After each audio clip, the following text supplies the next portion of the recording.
Yeriché Golizian, bonjour et merci de nous accorder cet entretien. Bonjour, bonjour Achot. Vous êtes donc docteur en droit et enseignant à l'université Lyon 2 et vous êtes membre actif du mouvement Charles Joum. Est-ce que vous pourriez nous présenter brièvement votre parcours professionnel et militant? Tout d'abord, merci à Norarach pour cet entretien. C'est un journal que Charjou même apprécie particulièrement et c'est le cas pour moi aussi. Vous êtes l'un des rares journaux à parler de ce que fait Charjou et sans parler d'un boycott, mais on est peu présent dans les médias, peut-être parce qu'on ne joue pas certains jeux et que, en tout cas, on ne correspond pas aux chapelles politiques qui dirigent chacun des médias de la communauté arménienne. Et Norarach, depuis le début, vous êtes parmi les seuls à nous laisser un peu de place et on vous remercie pour ça. Alors moi, mon parcours personnel, j'ai fait des études de droit, j'ai fait un peu d'études de sciences politiques, et puis voilà, j'ai fait un séjour dans les institutions onusiennes, puis j'ai travaillé dans les organisations internationales, et puis j'ai décidé de me consacrer à l'enseignement. Mon parcours militant, il était pour l'époque assez classique. Je venais d'une famille plutôt proche du parti Tashnak Sutyun. J'ai commencé à militer à la FRA Nord-Serund quand j'avais 17 ans, je crois, jusqu'à mes 20, jusqu'à que j'ai plus l'âge, donc 27, 28 ans, quelque chose comme ça. Et puis les dernières années, ça me convenait plus trop. J'avais envie de faire d'autres choses, voir d'autres horizons. Et donc, j'ai pris quelques années à faire un peu le tour de la diaspora des idées, le tour de la diaspora des mouvements, des associations. J'ai rencontré plein de gens que je ne rencontrais pas dans mon cadre militant précédent. Et j'avais envie, moi, personnellement, de faire des choses nouvelles. Mes camarades de l'époque, de nouveaux camarades qui se sont joints, on va dire, à cette route que j'ai prise avec d'autres qu'on a rencontrés, etc. On se sont dit aussi, il faut qu'on fasse ce qu'on a vraiment envie de faire, qu'on soit totalement honnête avec notre engagement et avec ce que l'on est et ce qu'on pense être le plus juste pour le peuple arménien et puis dans notre manière de faire aussi. Et donc, on a créé Shajoum quelques années après ces années 2014-2015. Donc, c'était en 2016, 24 avril 2016, officiellement, on crée Shajoum. Du coup, Charles Joum, dès le début de la guerre, a été très réactif et s'est mis à organiser plusieurs initiatives d'aide humanitaire à travers des campagnes aussi artistiques. Et j'aurais voulu savoir où en sont en fait ces initiatives et quels défis vous avez, quels sont les défis auxquels vous avez été confrontés à travers ces initiatives-là. Alors, le premier défi, c'est que nous, à la base, on n'est pas une association humanitaire. Alors, ça a été. On n'avait pas cette pratique-là, on n'avait pas cette expertise-là. Bon, alors on s'est dit, on va prendre nos responsabilités. Et puis, on se disait, allez, on commence. Et puis, les gens dont c'est la spécialité, c'est-à-dire les organisations humanitaires, les très grosses organisations arméniennes qui ont des moyens financiers et des moyens humains, avec beaucoup de militants, beaucoup de membres, beaucoup de salariés, ce qui n'est pas notre cas, on n'a pas de salariés, etc., vont faire ce travail-là parce qu'il leur incombe. Et en fait, on a vu que bon, bah, ça traînait un peu, que les gens se regardaient, qu'ils continuent presque 6 mois après la guerre à se regarder encore. Donc, on a dit on va prendre nos responsabilités. Alors, il y a plein d'autres gens qui font du travail et d'ailleurs, parfois, souvent même, on travaille avec eux. Et donc, on a mis en place, pour commencer, une collecte de médicaments, en partenariat d'ailleurs avec les institutions arméniennes, avec l'administration arménienne, pour ne pas récolter n'importe quel médicament, ça n'avait pas d'intérêt. Donc, ces listes-là étaient établies par le ministère de la Santé. Donc, on a fait ça pendant des semaines.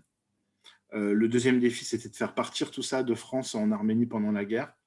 Ça a été un défi assez compliqué entre les associations de la diaspora qui se tirent dans les pattes pour pouvoir récolter les mérites et qui veulent être les premières à montrer qu'elles ont fait les choses, etc. Donc, parfois, il fallait travailler en secret pour pas que nos convois soient bloqués. Ça a été vraiment difficile. On n'en a pas parlé pendant la guerre parce qu'on ne voulait pas ouvrir de polémique et ce n'était pas le moment. Mais franchement, c'était assez compliqué. Le défi, c'était aussi le défi financier, c'est-à-dire que nous, on est un petit mouvement, on n'a pas trop d'argent, on a même très peu d'argent même. Et on s'est dit comment on va pouvoir transporter tout ça. Donc, on a beaucoup compté sur la générosité des gens. Franchement, ils ont vraiment, plein de gens sont venus à nous. Donc voilà, on a fait ces collectes de médicaments, puis des collectes de vêtements parce qu'on savait que l'hiver allait être difficile. Et ensuite, on a mis en place des projets précis, des, sur du matériel chirurgical qui était nécessaire pour tel ou tel type de blessure, les prothèses oculaires pour les soldats qui perdaient leurs yeux au front. Et on a mis en place des cagnottes pour collecter de l'argent pour les soldats blessés, pour les femmes et les enfants réfugiés, pour les femmes enceintes et les jeunes mères, un projet qu'on a mis en place avec Kouilik, qui est une ONG de femmes arméniennes à Yerevan, des projets d'aide alimentaire aux familles, etc. Et du coup, vous continuez à faire des envois, comment dire, régulièrement chaque mois, c'est ça? Alors, on a arrêté. On a arrêté ça parce que, en fait, aujourd'hui, la priorité, c'est d'acheter les choses qu'on peut acheter sur place. Mais en fait, on a commencé les collectes en septembre, au moment où la guerre a commencé, parce qu'on s'est dit quand l'hiver va arriver, il nous sera impossible à nous de trouver très rapidement, par exemple, je ne sais pas moi, 200, même 2000 en fait, anoraks chauds pour les enfants. On ne va pas réussir à trouver ça en 3-4 jours en Arménie, ça va être trop compliqué. Donc, on a fait la collecte en France, notamment pour les médicaments aussi. On ne pouvait pas trouver autant de matériel chirurgical d'un coup en faisant le tour des pharmacies, c'était trop compliqué. Donc ça, on l'a collecté en France. Par contre, le reste, c'est-à-dire les colis alimentaires, on les fait à Yerevan et on les envoie en Artsakh et dans les villages où il y a les réfugiés.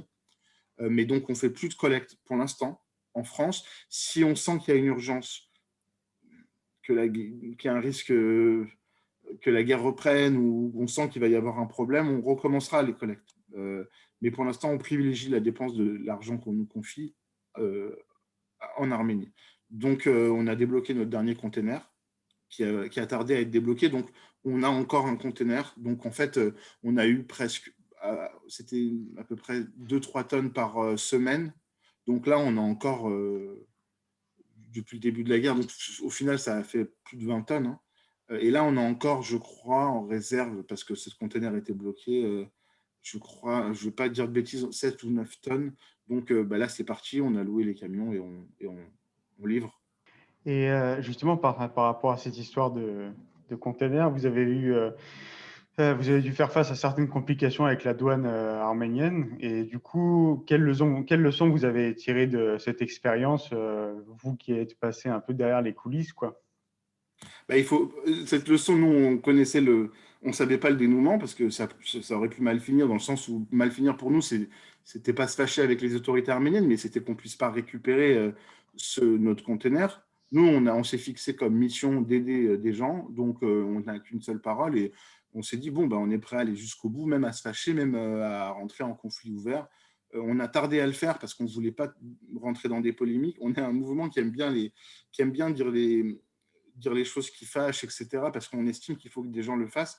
Mais depuis septembre, on n'a quasiment pas fait on a essayé de ne pas être dans des polémiques, faire très peu de politique politicienne finalement. Enfin, c'est pas trop notre truc déjà, mais on a peu parlé de politique. On a peu pris position sur Pachinian, pas Pachinian, etc. C'était pas du tout notre urgence. On avait trop de travail à faire qu'on estimait être plus important.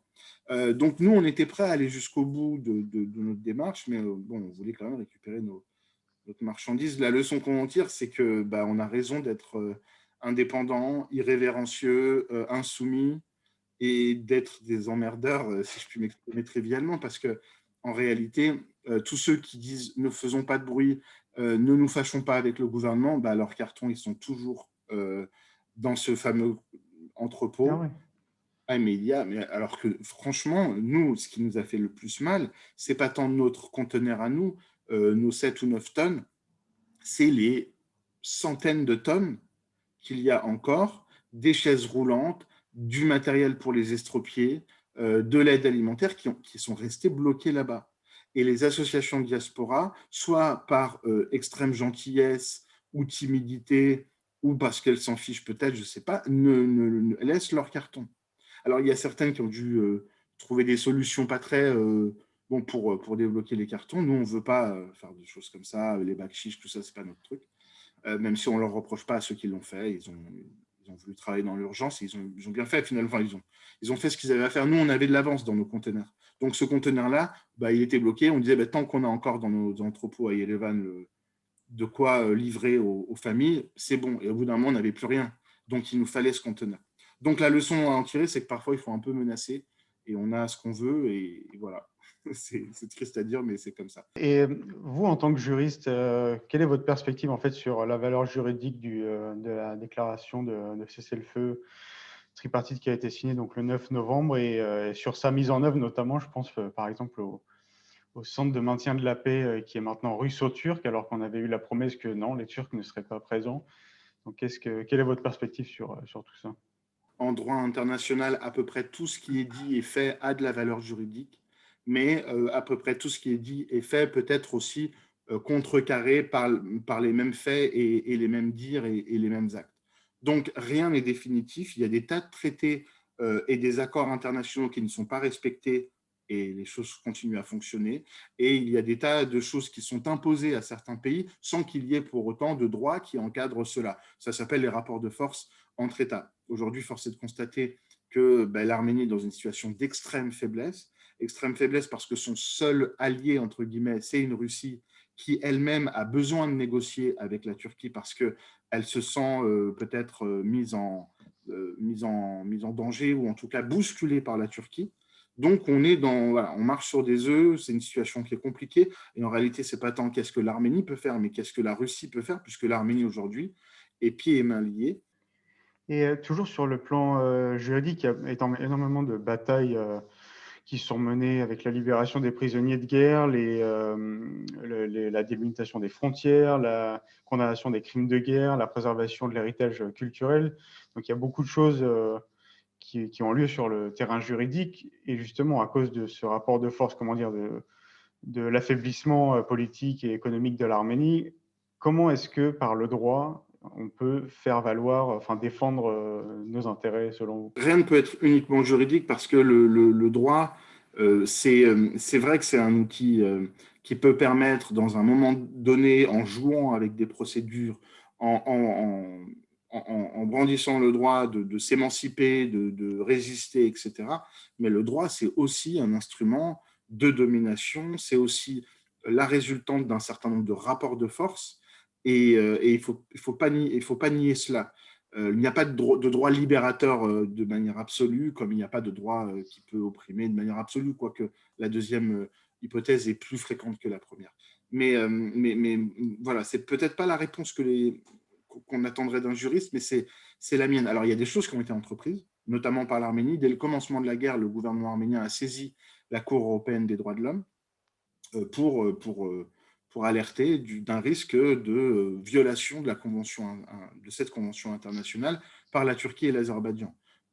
Assez exceptionnel, la Cour a répondu rapidement en disant effectivement, nous mettons en garde les parties au traité, c'est-à-dire les parties à la convention, Azerbaïdjan et Turquie, nous n'acceptons pas, nous mettons en garde contre le risque de violation de certains articles de la Convention européenne des droits de l'homme, notamment l'article qui concerne la torture et le droit à la vie, bien évidemment.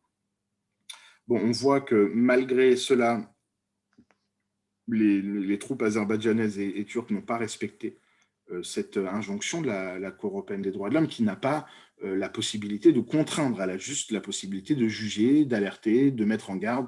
Mais si la Turquie et l'Azerbaïdjan veulent décider de continuer à torturer ou à tuer, il n'y a rien. Le droit ne peut pas s'y opposer uniquement que par des mots. On n'a pas, pour l'instant, en droit, il est toujours possible d'ailleurs de faire des choses, mais je crois que c'est les rapports de force qui dominent ça. Par exemple, la France ou un État membre du Conseil de sécurité des Nations Unies pourrait saisir le Conseil pour qu'il y ait une résolution demandant au procureur de la Cour pénale internationale d'enquêter sur les crimes qui sont commis et qui ont été commis par la Turquie et l'Azerbaïdjan. Il n'en est rien. Il n'en est rien. Aucun président n'a parlé de cela. Pourtant, la Russie, la France, etc., un certain nombre de pays qui se disent les amis des Arméniens, euh, ont la possibilité juridiquement de le faire. Après, est-ce que politiquement ils veulent s'en prendre à la Turquie? Je ne crois pas. On sait tous que l'Arménie, voilà, au vu de la situation actuelle, elle a plus que jamais besoin de la diaspora, mais pas seulement, peut-être pas seulement en termes d'aide humanitaire, mais vraiment en tant que présence dans le pays, en tant que présence active. Et vous, en tant que membre actif du mouvement Charjoum, comment est-ce que vous pensez qu'on pourrait transformer cette mobilisation ponctuelle, qui est un peu en réaction aux événements, en une mobilisation qui soit plus constante et permanente? C'est une question qui en entraîne tellement d'autres. On pourrait faire toute une émission là-dessus. Quelques pistes de réflexion. On a vu que pendant des décennies, la diaspora a envoyé de l'argent à l'Arménie, sans parfois, ou en tout cas sans toujours, se préoccuper du résultat, sans se préoccuper si l'argent était vraiment utilisé comme on le souhaitait. Force est de constater, encore une fois, et pourtant certains avaient alerté, que envoyer de l'argent et fermer les yeux sur ce qui se passe après, premièrement, le concept de donner de l'argent et se donner bonne conscience, je pense que c'est terminé. Il faut donner à des ONG sur place, à des associations sur place, à des gens qui font le travail sur place pour pouvoir vérifier ce qui se fait. C'est un peu ce que Charjoum essaye de faire, mais on est plein d'autres à faire ça. C'est les nouvelles méthodes. Il faut que quand quelqu'un vous donne de l'argent, il soit assuré que cet argent n'est pas utilisé je sais pas, 5% pour payer un permanent en France, 5% pour payer un autre permanent, un salarié en Arménie, pour arroser 2-3 généraux et 3-4 oligarques, et à la fin, il reste 3% pour le projet qui était annoncé. Ça, c'est plus possible. Il faut que quand vous donnez 10 euros, eh ben, ça aille directement, ces 10 euros, au projet annoncé. Je sais que c'est compliqué, mais c'est comme ça que les choses doivent fonctionner. Et peut-être que les hyperstructures qu'on a actuellement ne sont pas toujours adaptées pour faire le travail réellement et d'assurer la transparence. Après, il y a un autre truc qui est simple, mais qui est à la fois compliqué.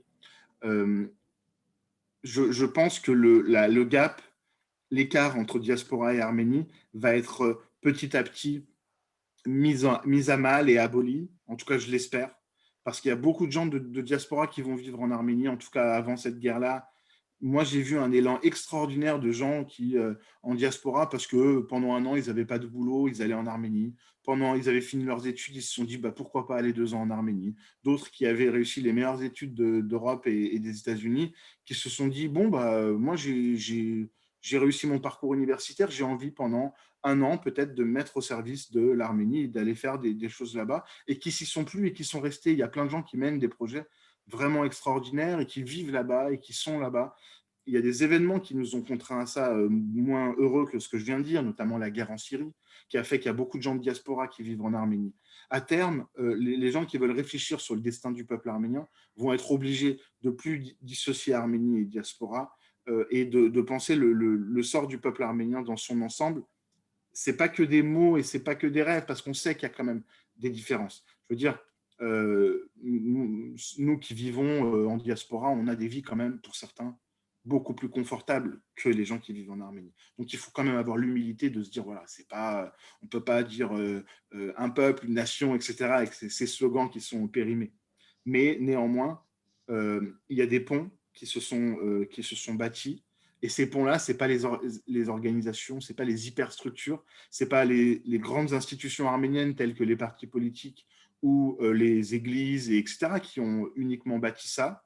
Même en ce moment, je trouve que c'est même plutôt des initiatives de petites associations, d'individus, d'artistes aussi, qui ont fait des choses qui permettent aujourd'hui de parler Arménie diaspora d'une manière beaucoup plus harmonieuse. Yariché Golizian, merci beaucoup pour votre temps et on vous souhaite tout le meilleur à vous personnellement et au mouvement Charjoum en Arménie et en France. Merci Achot et le meilleur pour vous personnellement et pour le journal Noraratch aussi.